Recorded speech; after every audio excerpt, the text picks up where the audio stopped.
Alright, let's keep going.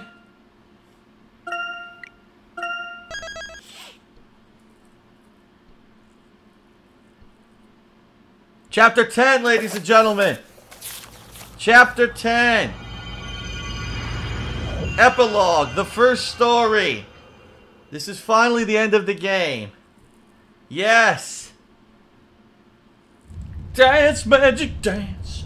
Jump, magic, jump. You remind me of the babe. What babe? The babe with the power. The power of voodoo. Voodoo. What? Remind me of the babe.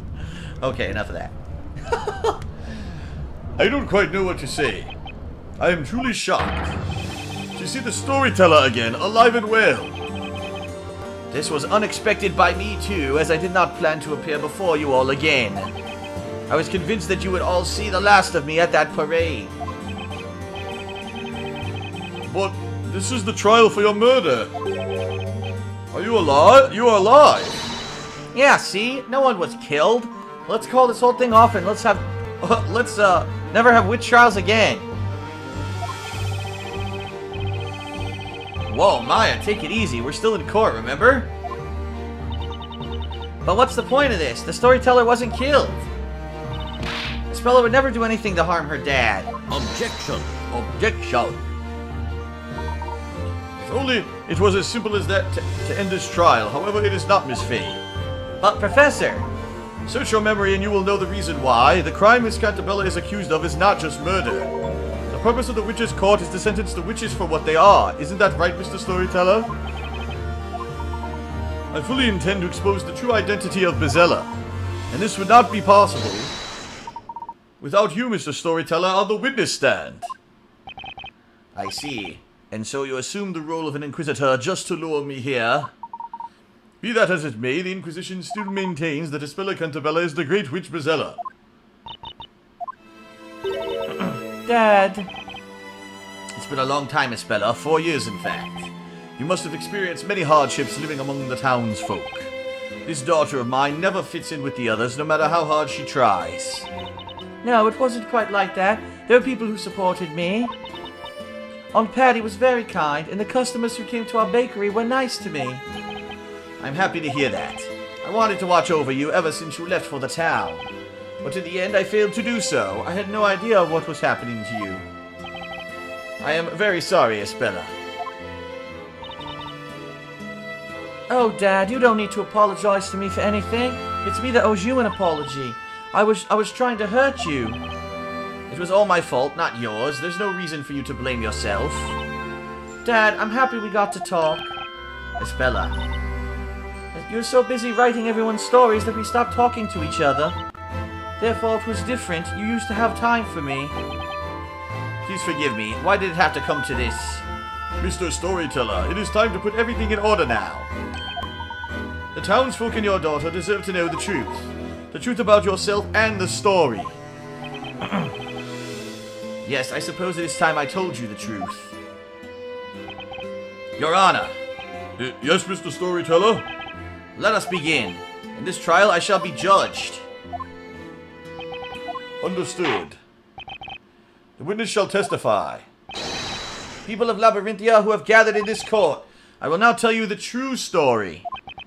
Many of you will certainly find it hard to believe and difficult to accept that I was the star of the movie Labyrinth, and that I am really David Bowie. Nevertheless, I ask you to please lend me an ear and listen with open minds, and don't stare too directly at my crystal balls. Espella, my dear daughter, I ask you to do the same too.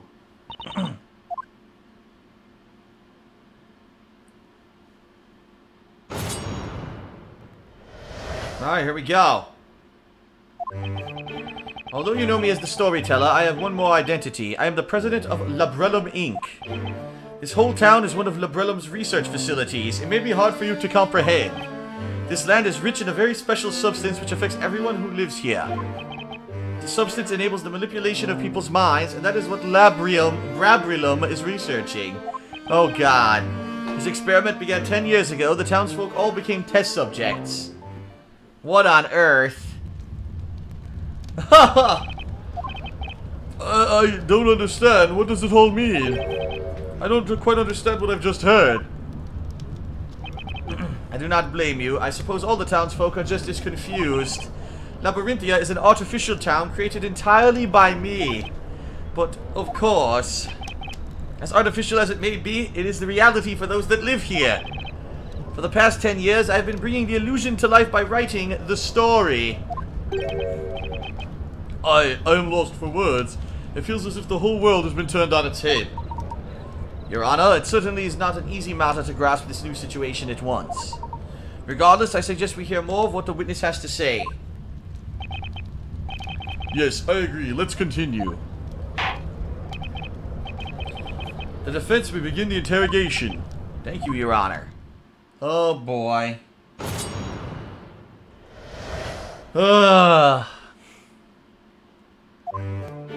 Alright. He says he's the president. Hold it! Oh, this is too much. I don't even know where to start. Labrellum Inc., that's a name I have heard before.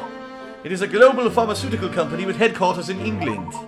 If my memory serves me right, it was founded by Arthur Cantabella. Indeed, that is my true name. Were you familiar with that, Mr. Wright? Sure, yeah, I've heard of Labrellum Inc., of course. Labrellum Inc. is known for developing a completely harmless anesthetic about 20 years ago. It is now widely used in hospitals all around the world. The company is also working on various other plant-derived sedatives, revolutionizing medicine. I suppose I shouldn't be surprised by your vast knowledge, Mr. Layton. Objection! That's irrelevant. The fact is just based on the real world we're from, not Labyrinthia. The real world, Mr. Wright? Then what would you call the world we are in now? You think this is a fantasy? No, that's not quite what I meant. Mr. Wright, I do not mean to be so rude as to presume I know what thoughts are running through your head. However, Labyrinthia is certainly not a place within a book or in the past. Labyrinthia is part of the world we know. Huh? What? But how can a town like this exist in the real world? Do you think it's impossible? Why would that be? Are you saying that everyone would know about an unusual town like this if it existed? It's something like that. Anyway, it would be on a map at least. No, I'm afraid that cannot be so. Huh? This town is not marked on any map. It doesn't officially exist. What do you mean? The answer is quite simple. There you go. The whole town is a research facility. Hold it! The whole town is a research facility? Yes, the whole area is a private property of Labrellum Inc. So, they own all this land, then. That is why Labyrinthia is not marked on any map and people from the outside cannot enter. We have taken measures to ensure that this town is not noticed by local residents. What measures are you talking about? Consider the fact that magic is supposed to exist in this town. Perhaps special mechanisms that were used to create magic also serve to conceal Labyrinthia. There are limits to what magic the Shades are capable of producing on their own, after all.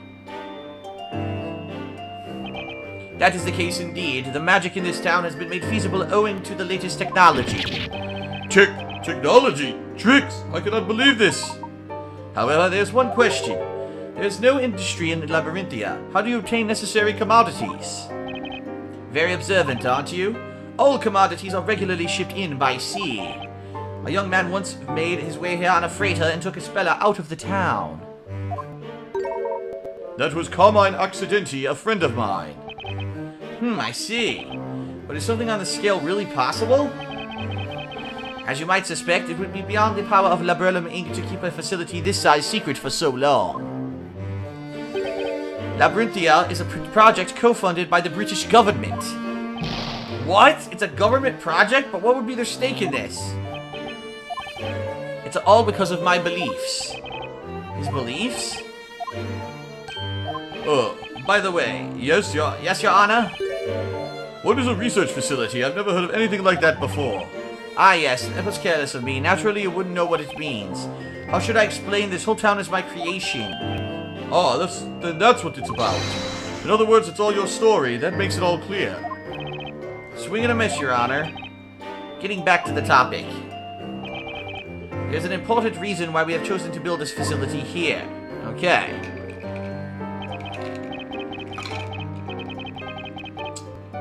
Okay, so let's keep going.